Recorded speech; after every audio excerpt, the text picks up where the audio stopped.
What's up, college sports fans? I'm Stuckey. I'm Colin Wilson. I'm Mike Calabrese. I'm Maria Marino. I'm Charlie DiSturco, and we're excited that the Big Bets on Campus brand is launching its very own YouTube channel. You'll be able to find every episode of the BBOC podcast, live shows, and other college sports content on this new channel. Not only will the channel be dedicated to betting on college sports, but you'll also be able to find exclusive interviews with former college athletes, college football power rankings, and updates on other topics like the brand new College Football 25 video game series and the ins and outs of the recruiting trail all the way down to the transfer portal.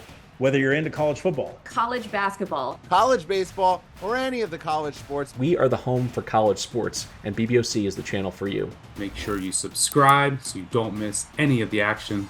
I'll see you there. Welcome in, Payoff Pitch, Action Network's Major League Baseball betting podcast. We are presented by BetMGM. Brendan Glasheen, joined by Sean Zerillo and Tanner McGrath. We're diving into Friday's slate, August 30th. This will be our final show in the month of August.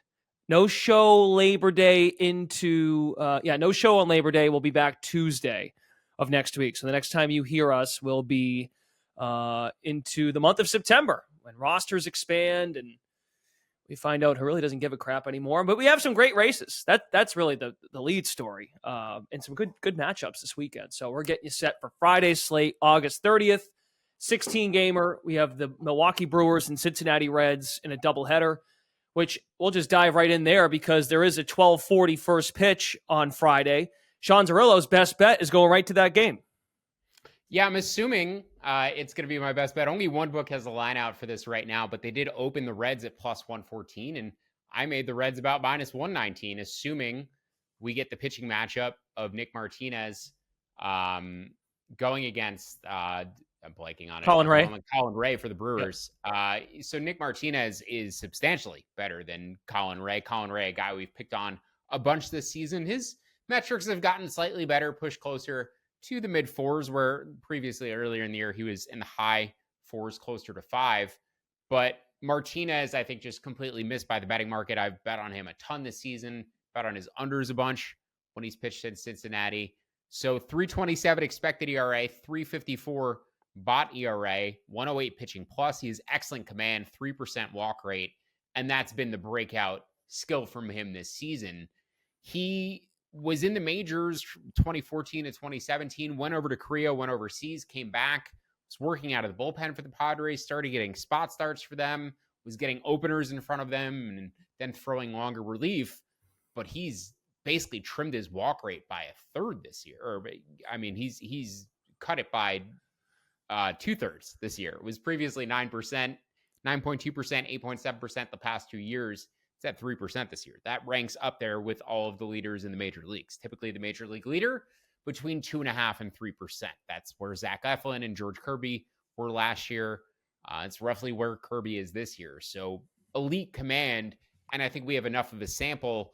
104 innings this season, was at 110 last year, 106 the year before, where he's proven out that command is improved to a point where I think we can say that he has amongst the best command for starting pitchers in baseball, or for pitchers in baseball who've taken the mound this season. He's only made 10 starts. He has split the time between the bullpen and the rotation, but he's shown good splits between both. And I just think he's a pitcher who's completely underrated and missed by the betting market. So I make the Reds favorites here. I made them closer to minus 120. So I would be happy betting them up to about minus 110. Still need to adjust for the bullpen slightly, but we can call it minus 105 or better. I'll adjust it down 5 cents at most. So minus 105 or better on the Reds. I think they should be favored, and I think the price should essentially be flipped from where it opened. Yeah, and I also just want to say, Martinez been a bullpen guy for, I feel like, most of the year. And a lot of times in his starts, they won't let him see the third time through the order, and they kind of treat it like a mini bullpen game. And I love betting the Reds in bullpen games because I love the Reds bullpen. I talk about it all the time. I think they're a top 3, top 4 bullpen in the league. And so every time I see them as dogs in a bullpen day, I'm all over it. So I love the Reds here too. Their game on Thursday might have been the craziest game of the year. I had nothing on the game betting wise, so I didn't really have a reason to pay attention to it. But the Reds were down 4-0, came back. They were down 6-1. They came back, took a 7-6 lead, went down, I believe, 9-6 or 9-7, and then scored 3 runs in the bottom of the 9th inning to win 10-9. One of the crazier games we've seen this year, but a little bit of momentum boost going into tomorrow at home as well. They also played a 10-9 game against the A's today. Yeah, no, that's what I meant. Thursday's Oh, matchup. oh, Yeah, yes, Thursday matchup. Okay, yes. An insane game. I think it might have been, context dependent because I didn't have anything on it, but in terms of like watching the box score bounce around, it might have been the craziest game of the year. Yeah, 22 hits between the two. The A's had 14. One of the higher totals on the slate tomorrow, game 1, Brewers and Reds. The other being an 11.5 that is out there for Rockies at home, hosting the Orioles, who are leaving Los Angeles tonight. Tanner McGrath. And Rhett Loader making his debut for the Reds in game 2. He was their first-round pick out of Wake last year. I think he was taken as the second pitcher after Skeen. So he's a really high pedigree arm and flew through the minor leagues. So keep an eye on him in game 2. There's no line out yet. I think DL Hall might start for the Brewers in game 2, but no line out yet as of now. But Loader could be a fun guy to bet on. Okay, very good. Yeah, I'm not Louder for the Reds, and then I think the Milwaukee hasn't named a starter yet. Okay. Yeah, it looks preliminarily we have DL Hall in there, but that has not been confirmed. Okay. All right, so that's Zerillo's best bet. Game 1, Brewers, Reds, get to the window, 12:40 first pitch on Friday. Tanner, best bet for you on Friday, August 30th. Yeah, I'm going to be on the Pirates at the Guardians over 8.5. I like it up to 9. The Progressive Field park factors were back at it again during the Royals series this week. We talk about it all the time. The park factors at Progressive Field have drastically increased because they cut back all sorts of stuff in the bleachers and got rid of these dumb shipping containers, and all of a sudden there's a wind tunnel in there. Anyways, there were just so many home runs that should not have been home runs and that wouldn't have been without that wind tunnel. Bobby Witt had a home run with a 250 expected batting average. It was a 98 mile per hour exit velo with a 36-degree average launch angle. Between 2021 and 2023, so after the COVID shortened year, 11 balls were hit at Progressive with that combination of exit velocity and launch angle. Only 1 left the park. On average, those balls traveled 350 feet. Witt's went 385 feet. I mean, we're talking an extra 20 feet of carry right now at Progressive. And we should get decent hitting weather in Cleveland on Friday. High humidity, some wind out towards left field. It increases in the later innings. Ballpark Pals weather model projects a plus 12% run factor behind a plus 17% home run factor. That's a combination of weather and some existing hitting environment, which is really high at Progressive. And we're getting 2 vulnerable fly ball starting pitchers. Pittsburgh's Bailey Falter is a pitch to contact guy with an expected ERA over 5 and a 34% ground ball rate. Cleveland's Ben Lively is slightly better, 41% ground ball rate, sub 4 expected ERA, but he's also allowed 41 homers in 215 innings since the beginning of last season. It's about 1.5 per 9 innings. It's the entire Cleveland staff of rotation has home run problems. It's all of them. And that's partially because of Progressive, but it's also because they are a bunch of fastball heavy fly ball guys. Now, the Pirates, they haven't hit righties all year, but they do have a pull rate and hard hit rate over 40% against the side over the past month. And if you kind of just like pull the ball in the air, Progressive Field's going to do the rest. And meanwhile, the Guardians are in their much better split against a lefty. They're about 12% better against southpaws and against righties. And they've posted a 115 WRC plus at home against lefties with the 5th most home runs in that split.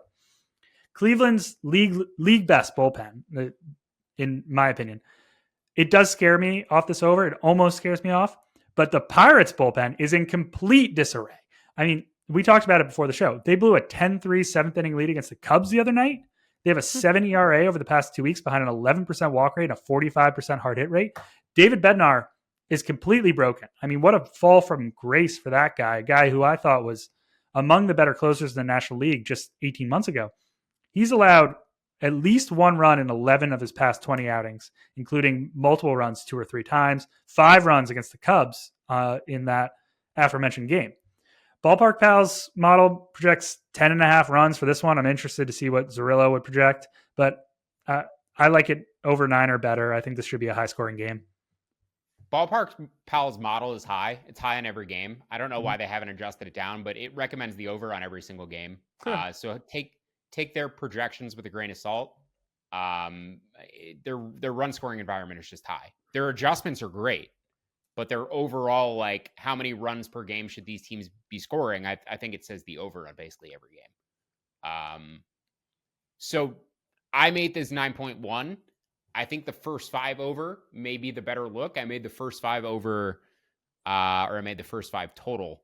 I believe 5.2, somewhere around there. The first 5 over 4.5 is juiced to about -120 to -130. I think that's okay. I wouldn't go much above that.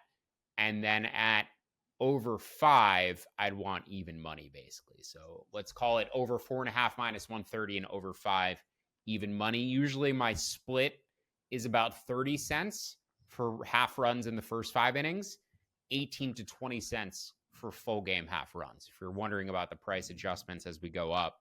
But yeah, I'm basically with you on the read, Tanner. I like it.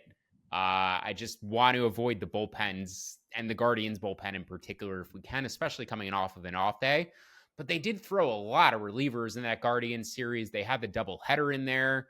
So maybe their bullpen is a little bit more taxed than even I'm giving it credit for coming off of a day off. They threw a lot of high stress innings in that series and ended up coming away with a crucial win in the final game. But the teams were sort of trading back and forth which games they were throwing their high leverage relievers in. There wasn't a close, or there wasn't like a low scoring game where they both had all their key relievers in and then they were going to crappy relievers the next day. They were just like taking turns throwing their best relievers, and the other team was kind of playing catch up with their B bullpen. So yeah, I like the over. Want to go back and double check my reliever rest stuff, but I certainly prefer the first 5 over. Yeah, and ultimately you make the total 9.1. You can get over 8.5 between -110 and -115, and you could probably, if it goes up to 9, get 9 even money or better. I still like it a lot. I do agree that Ballpark's model is high, but they're also 2.5 runs above market. And in that case, I'm like, the total is probably still low compared to the average, more reasonable projection market.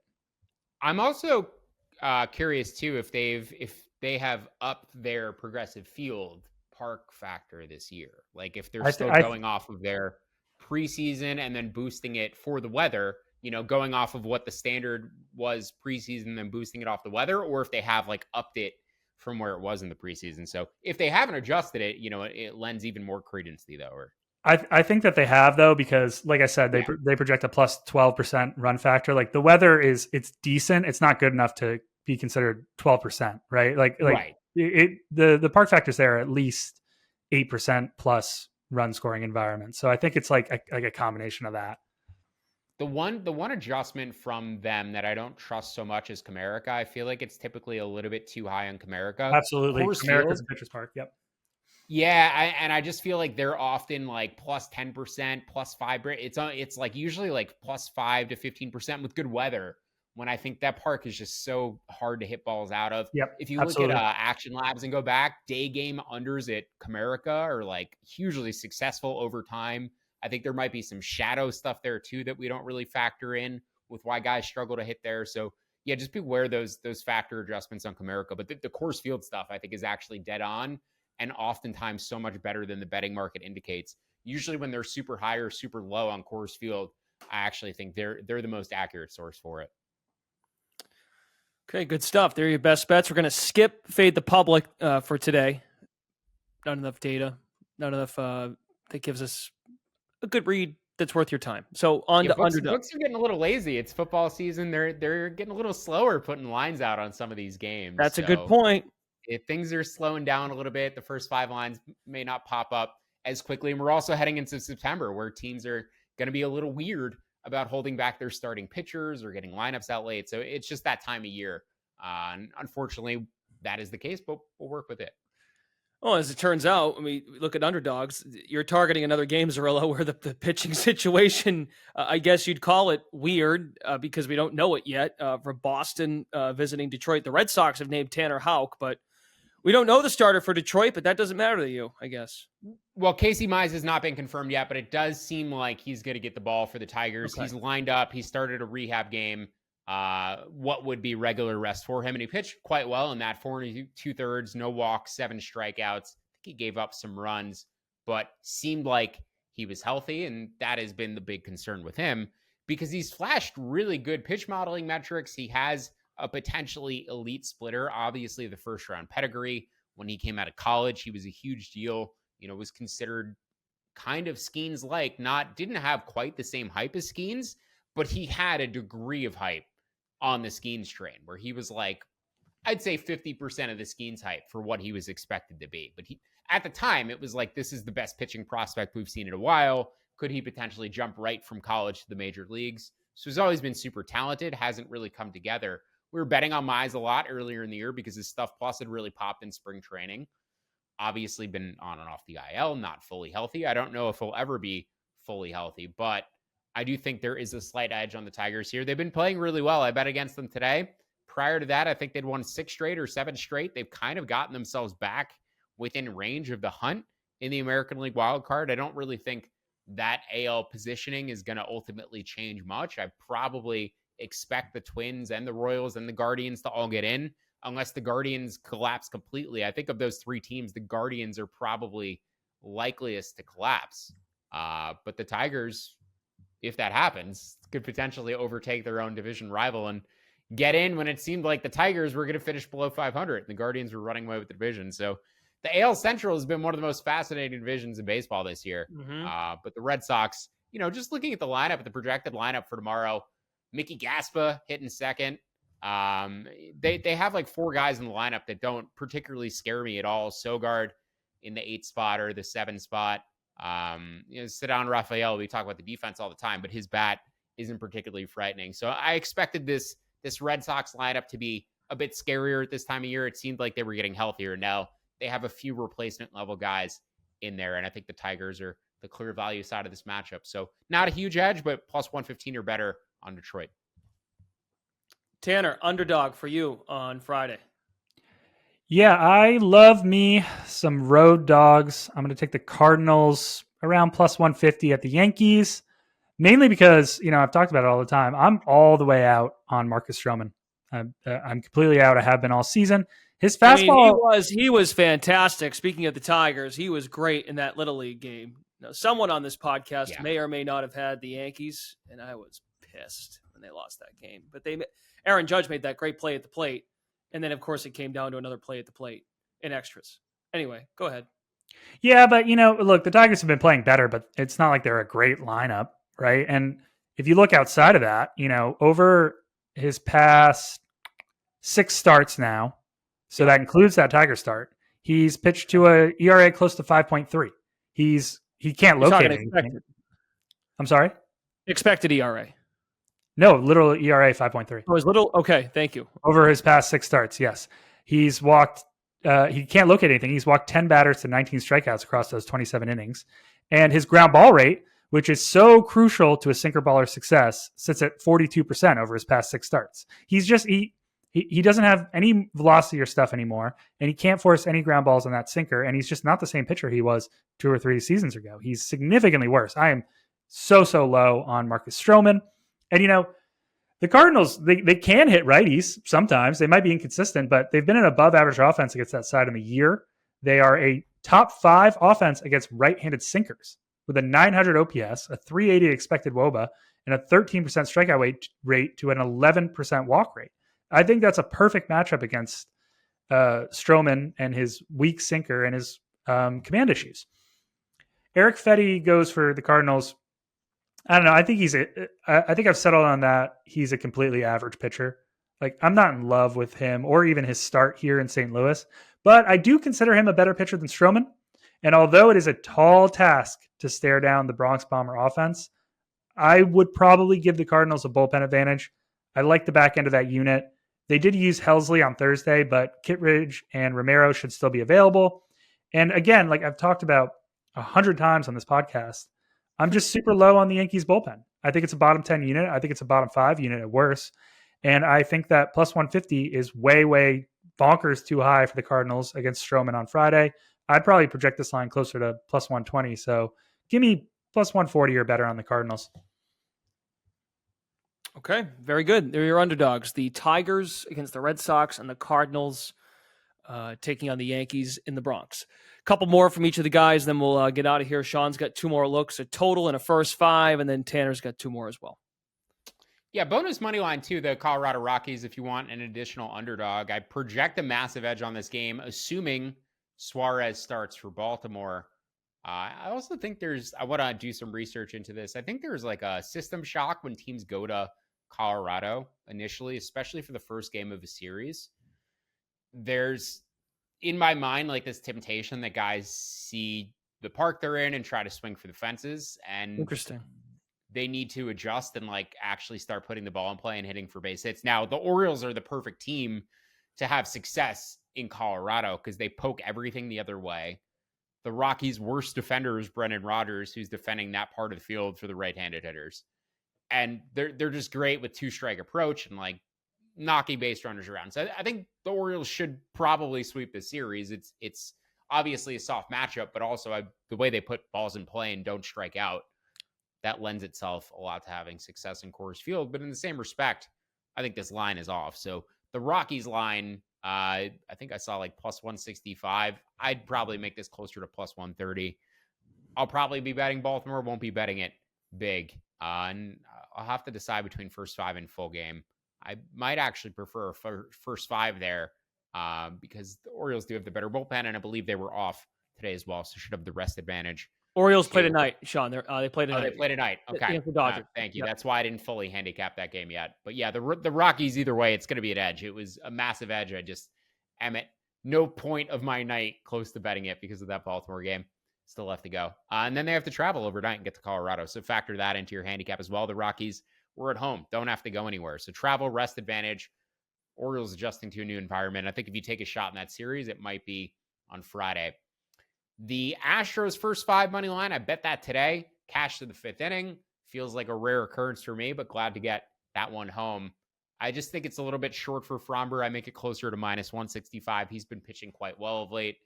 And I think Seth Lugo has just been overvalued. His ERA this season has been tremendous. He throws a ton of pitches, throws like 9 different pitches, apparently. If you really want to break down all the different grips, it's not going to show up in, pitch mix percentages and all that, but he is throwing more modifications than what he actually gets credit for. But at the same time, I think he's become overvalued in the betting market. And I think the Astros, for me, are still the best team in the American League and trending that direction. So I'm trying to time Astros futures. Jordan has looked super healthy the past couple of days. He had an injury scare over the weekend. Seems like Kyle Tucker is progressing to finally running the bases and will be back by the time the postseason starts, even if he's not back in September. So I think the Astros remain dangerous, and we're going to try to time peak prices on them. Still like them from a futures perspective. And then finally, the Rays over 7.5. Tanner and I were texting before the pod. No idea really what's going on with Taj Bradley, aside from maybe suspecting a mechanical issue, because his velocity remains fine, but his BOT ERA has dove by about a full run. And his expected ERA and his projections on the season are all sub 4. He kind of projects as like a number 2 starter, or at least a very high-end number 3 starter. But the pitch modeling metrics have always viewed him closer to a number 3 starter, like a 4 BOT ERA. But over the past month, it's been hovering closer to 5. And I think he has 8 walks and 16 strikeouts, barely league average. If you go back a month, it's like 43 strikeouts and 16 walks. It's a complete difference in the strikeout walk, the control of the zone, his ability to put hitters away, his command. So I think there's something off with Taj Bradley. I don't know if it's injury or mechanical or what have you. But then obviously Martin Perez on the other side of the matchup, one of our favorite pitchers to bet against. I might be looking at a first 5 over here because these are 2 of the best bullpens in baseball. The Rays, I think, have the lowest bullpen ERA maybe since the trade deadline. It's up there. Edward Uceda has been incredible for them. So, and the Padres bullpen is elite and the Rays can't hit. So I want to find ways to get this in the first 5 innings. And hopefully we don't get, to 4-3 in the 5th inning and 4 innings of scoreless baseball afterward, because that is a very possible scenario here. So yeah, looking first 5 over there, looking first 5 over in the Pirates game that Tanner mentioned. And hopefully we'll continue to find spots to play on a daily basis. Going to be a lot of games the rest of the way, but there's going to be a lot of, lineup managing and starting pitcher watching and waiting for teams to confirm guys. And as of right now, we have some of that for Friday and waiting on some lines, but we're going to do the best with the information we have available at the time. Yeah, so Taj Bradley, since, July 31st, has made 5 starts. The Rays have lost all 5 of them. He's allowed 24 earned runs in 26 innings. And the big thing is he's only struck out 22 guys. That's like it's an 18% strikeout rate. That's down 9% from his season average. So I don't know. Like we said, like his velocity seems fine. Maybe it's his secondary stuff. Maybe he's tipping. I don't know. But I don't know what's going on with him. Okay, Tanner, take us home.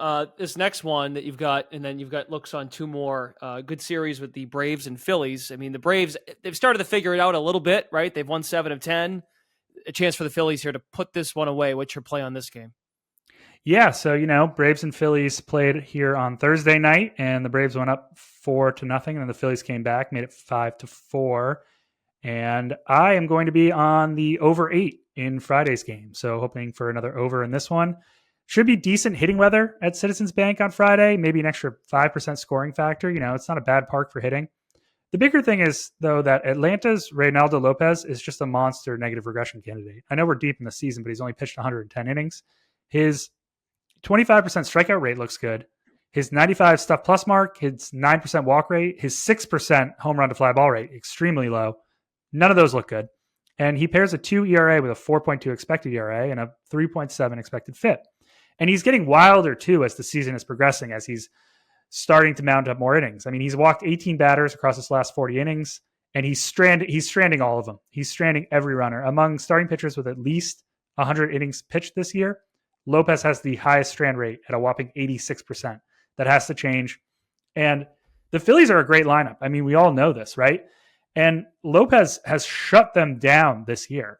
2 starts, 11 innings of 1-run ball with 16 strikeouts. But they're facing him for the 3rd time in 2 months and the 2nd time in 10 days. And I just think regression has to come. And, the Phils are totally healthy for this game. So I think that makes a difference. The Braves lineup has been due for positive regression all season. And I think it's finally starting to come. They've been a top 10 lineup over the past month. They have a 10% barrel rate during that stretch. Matt Olson finally starting to figure it out. 1 WAR over the past month, a 150 WRC plus, 12% walk rate, 8 homers. And, I don't know if I've ever been a big fan of Ranger Suarez. He's gotten streaky at times. He's been good. He's been bad. The numbers look good this season. He's forcing a lot of ground balls, like 52%. But he has an 83 stuff plus mark, and he struggled mightily before hitting the IL. He was gone for a month. He came back. His last start looked okay. But he also had a start against Atlanta during that pre-injury stretch where he allowed 5 earned in 5 innings. In 2 starts against Atlanta this year, 8 earned over 10 innings. And in his past 8 starts against Atlanta, 19 earned across 40 innings, like a 4.2 ERA, but with 17 walks in 40 innings. That's a lot. I really like both bullpens, but the Braves are stretched out. Iglesias and Jimenez have each pitched twice in the past 3 days, And the Phillies had to use a few guys on Thursday night. But in my mind, this just feels like a barn burner between 2 offenses ready to explode and 2 starting pitchers also ready to explode in a decent run scoring environment. Just like Thursday night, I expect similar results. I'm in on over 8. And I just want to mention notes on 2 games. So Royals Astros, I'm with Sean on that. I want to bet the Astros here. I do think the line, Sean likes the line. I think the line's a little bit high for me. Like, I just wish it was a little bit shorter. I would look for like minus 135 is somewhere I would buy into. But you get the Royals away from home, right, where they're so much worse offensively. And Zerillo talked about it. Seth Lugo continues to regress. He's never been a good pitcher. He's always been overvalued. And he has a 5.5 ERA over his past 8 starts. He's just not good, folks. And Framber is a tough pitcher for me to gauge, but he's been pitching well lately. 2.2 ERA over his past 8 starts, 55% ground ball rate, and we know that's so key for Framber. And like Zerillo mentioned, the Astros look like the best team in baseball, or at least in the American League. And one way I was looking at it is I might parlay them with the Giants. Blake Snell starts for San Francisco on Friday, and he is really starting to settle in after a tough start. He has 60 strikeouts over his past 37 innings. 60 strikeouts. And I do generally think the Fish are a tad undervalued, but they just keep losing games. I mean, they've won 3 of their past 12. So what are you going to do? The other game that I was looking at, and I probably will bet eventually, Dodgers Snakes. It's not confirmed yet, but I will probably bet Arizona if Kershaw goes for the Dodgers. I'm not the biggest Zach Allen guy. He starts for Arizona, but he's fine, and he's sometimes hung around with the Dodgers. But that might not matter because the Snakes are the hottest team in baseball. I mean, the lineup is crushing the ball. They're great against lefties, top 5 in the year, and you never know what you're going to get from Kershaw. I mean, he just allowed 5 earned over 5 innings to the Rays. His average fastball velocity is now 89. And getting the Snakes as home dogs against the corpse of Clayton Kershaw, it seems too easy. So those are 2 more games I will probably bet at some point. Okay, very good. There you go. There's your best bets for Friday, August 30th. As I said at the top of the show, in case you missed it, we are back for September 3rd. The next pod that will come out Tuesday, September 3rd. We're going to take Labor Day off. So we'll get back together on Monday night to get you ready for Tuesday, September 3rd. You all have a great Labor Day weekend. Keep your eyes in the app. There's some great games this weekend, as Sean said off the top. For Sean Zerillo, Tanner McGrath, Brendan Glasheen, please hit subscribe. Leave your 5-star ratings and reviews. Baseball still matters to us, even though football is starting up. Also, check out that Action Network Discord channel. There is a link in the episode description of the podcast to the channel. Thanks for tuning in to Payoff Pitch. We are Action Network's MLB betting podcast presented by BetMGM. We'll see you.